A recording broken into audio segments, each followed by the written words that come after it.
मध्य प्रदेश में पहले चरण में होने वाले मतदान से पहले राहुल गांधी ने आज आदिवासी बाहुल बालाघाट, सिवनी और शहडोल में चुनावी सभा की।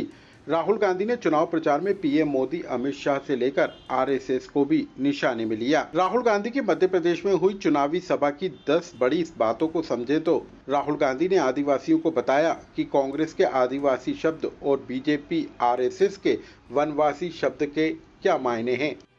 प्रधानमंत्री जी, अमित शाह जी, आरएसएस के लोग आपको वनवासी कहते हैं। सुना होगा आपने, सुना है? तो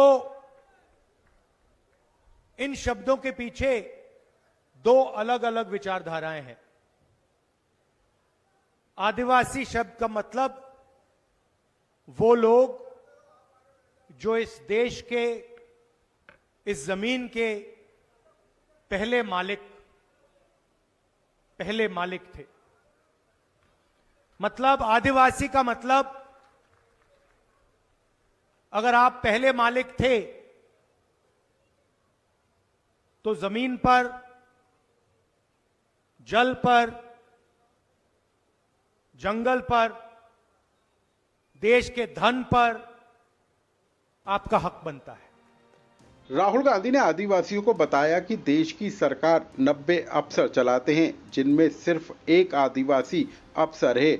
आबादी के हिसाब से आदिवासियों की भागीदारी नहीं है। राहुल गांधी ने इंदिरा गांधी और कांग्रेस सरकार के समय लिए गए फैसलों को गिनाया। राहुल ने बताया कि कांग्रेस ने जमीन का हक आदिवासियों को दिया और बीजेपी आदिवासियों की जमीन छीनकर उद्योगपतियों को देती है। राहुल ने बताया कि कांग्रेस सरकार में आने पर दलित, आदिवासी, ओबीसी, गरीब वर्ग की महिलाओं के खाते में 1 लाख रुपए डाले जाएंगे।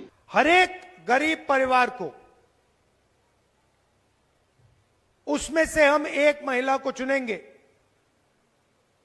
और उस महिला के बैंक अकाउंट में साल के 1 लाख रुपए हम डालेंगे। हर महीने सीधा उस महिला के बैंक अकाउंट में हजारों रुपए जाएंगे। साल में हिंदुस्तान की सरकार हर गरीब परिवार को 1 लाख रुपए बैंक अकाउंट में डायरेक्ट सीधा आपके बैंक अकाउंट में डालेगी। एमपी में राहुल गांधी ने सबसे ज्यादा बेरोजगारी होने की बात कही। राहुल ने कहा, युवा और व्यापारी वर्ग परेशान है। कांग्रेस सत्ता में आई तो सरकारी 30 लाख वैकेंसी तत्काल भरी जाएंगी। 30 लाख सरकार के पास रोजगार है जो बीजेपी के लोग आपको देते नहीं है। वो आपको कॉन्ट्रैक्ट पे काम देते हैं, आपसे मजदूरी करवाते हैं, मगर सरकारी नौकरी आपको नहीं देते।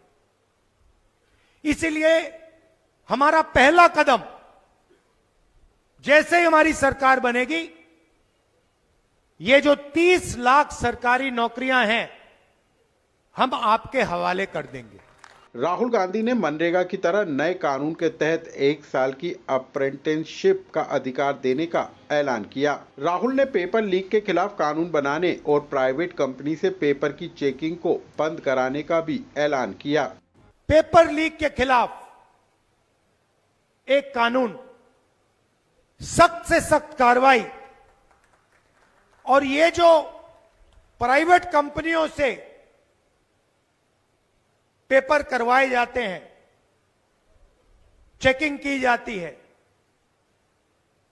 सरकार बनते ही हम ये सारा का सारा बंद करवा देंगे।